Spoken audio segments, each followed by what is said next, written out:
Okay, hi everyone.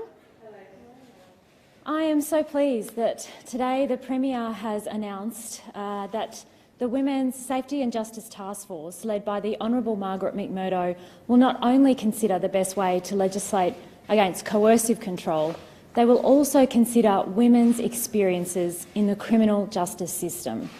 We know there are many barriers facing women when they decide to come forward, and often the legal process and procedures can add to their trauma.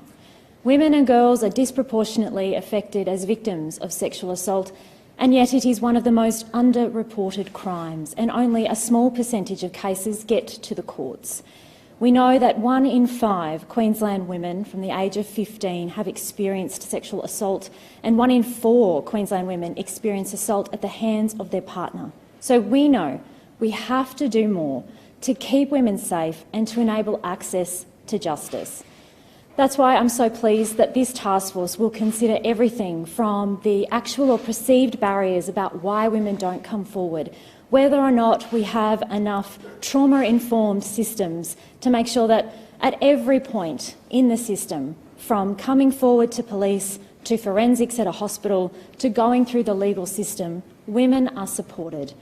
This task force will also look at those underlying attitudes and whether or not our prevention measures are working. This is so important to tackle violence against women, to make sure we're keeping women safe and we're holding perpetrators to account. I'll ask Stacey Ross and Karen Walsh to make a few comments and then I'll take questions. Hi. I think anything that we can do to reduce barriers for women accessing services and supports to be able to keep themselves safe is something that our sector is extremely supportive of, and we really look forward to seeing the outcome of the task force. And we thank you for Shannon's investment into this space. Thanks. For the women that we work with every day, this is a really important milestone because they have been calling for changes to the criminal justice system in relation to their experiences of domestic violence and sexual abuse, and we think that this is a really good next step following the Not Now, Not Ever reports, which, if we hadn't have implemented all those changes, which there's still room to improve, we wouldn't be ready for looking at coercive control and the experiences, the continuing experiences of women in the system. So I know for many women, and certainly many of the workers in the domestic violence and sexual violence sectors, this is really a welcome task force, and we all really look forward to participating in the consultation and to having women as survivors' voices heard, which is really important.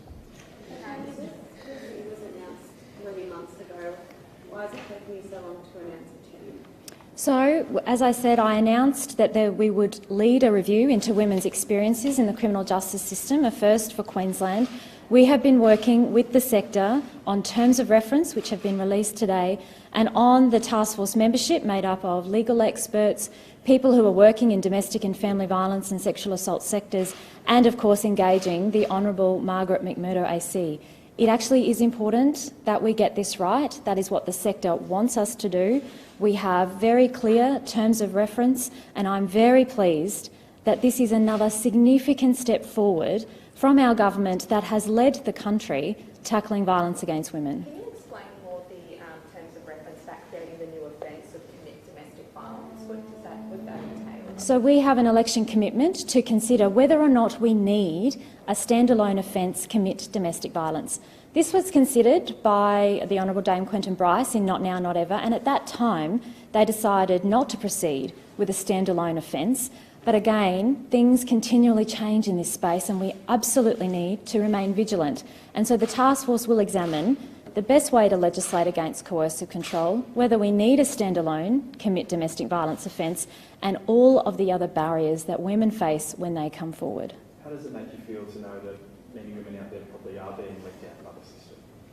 Yeah, like all Queensland women, all Australian women, I have to say I'm pretty frustrated and angry at what's been playing out over the past month and some of the responses that we have seen from our leaders. When women come forward, they need to be supported and they need to be believed. And anything we can do to break down those barriers in the system so that women are not re-traumatised will make things so much better for women here in Queensland. It will encourage them, I hope, to come forward and report.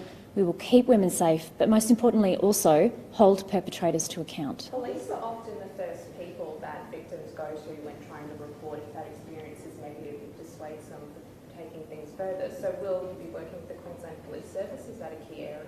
Absolutely, and as you'll see, the Assistant Commissioner is a member of the taskforce, Tracy Linford, and already, the police are really up for trying to do things differently in this space. They are trialling specialist sexual assault liaison officers. The taskforce will look at whether or not that's working and whether or not we need to expand that. Absolutely, we need training for our police and our other responders, first responders, and we need to make sure that they are specially trained and they have a trauma-informed approach so that we are not re-traumatising victims. What are the specific cases like the incident in Browns Plains recently? Absolutely. The taskforce will hear directly from women with lived experience, consider cases in Queensland and across the country to make sure that they absolutely examine all of the barriers and all of the service system responses so that we can better protect women. The mistake of that legislation is going to be, will that be debated next sitting, do you expect? You'll have to ask the Leader of the House, but as far as I'm aware, it will be debated next sitting. And survivors and their advocates have said that the bill doesn't go far enough to address concerns around consent. Will this task force be looking at consent, definition of consent? So I announced this review into women's experiences in the criminal justice system when I reintroduced the mistake consent bill in the House, because I completely appreciate that many people in the sector and survivors did not feel that our legislation went far enough. So the terms of reference are very specific, that the taskforce can recommend legislative change if they believe it is needed. So survivors and victims do have an opportunity to come forward and share their stories so that we can get better outcomes and better laws.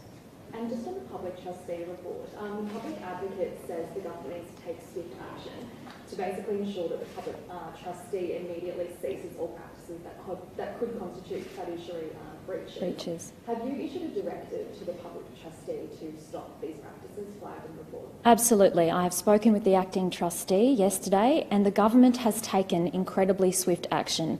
So we had the report for a number of weeks. We've got a government response which accepts in principle the majority of recommendations and says that we will consult with the sector. But importantly, we've recognised there does need to be increased accountability and transparency, which is why yesterday I announced a board, and I will keep working with the acting public trustee and the public advocate to make sure that we are absolutely delivering for some of our most vulnerable Queenslanders. What did you think hearing about those cases? There was disabled people being double charged, but these are people that surely are the last people we should be mistreating. It's absolutely shocking, and you can see how weighty the report is from the public advocate, and I thank her for going above and beyond to make sure that we are protecting our most vulnerable Queenslanders, and that's why the government has acted so swiftly. I note that the public advocate does acknowledge in her report that a lot of work has already been underway, so she started this work some time ago. And I do want to thank the staff at the Public Trustee who do work incredibly hard under very difficult circumstances, particularly last year in COVID, where they were inundated with many clients contacting the service. So there's clearly more to do, and that's why I'm very proud that we acted so quickly to put in place better governance, better oversight and better accountability. But have those practices ceased? Absolutely. So the Public Trustee has already taken that action that's referred to in the report, and I've spoken to the acting Public Trustee on several occasions to make sure that these practices don't continue. What's the point of debating the mistake of that bill if it's going to be reviewed again? So you'll see from the evidence before the committee that there are a large number of stakeholders who do believe that this bill is important in improving the law. So the Law Reform Commission looked at a number of submissions, and basically they come back to government with a recommendation to codify existing case law in this area, to make it clearer, to make sure that judges are giving better direction to juries, to make sure that we are actually getting better outcomes. And I think that's really important. And the majority of people that came before the committee said that this is really important legislation. I do accept that there are some in the sector and survivors that wanted us to go further with a positive consent model, which doesn't operate in very many jurisdictions, and that's something that the task force can absolutely look at. Would you like to see Queensland move to that affirmative level of consent? I think those issues do need to be considered by an expert task force. The Law Reform Commission came to a conclusion where we didn't want to radically change our consent laws, and I'm really happy that now there is an opportunity for us to look at that with a range of experts and a range of people to come forward with their views. Thank you. Do you need some TV chatting?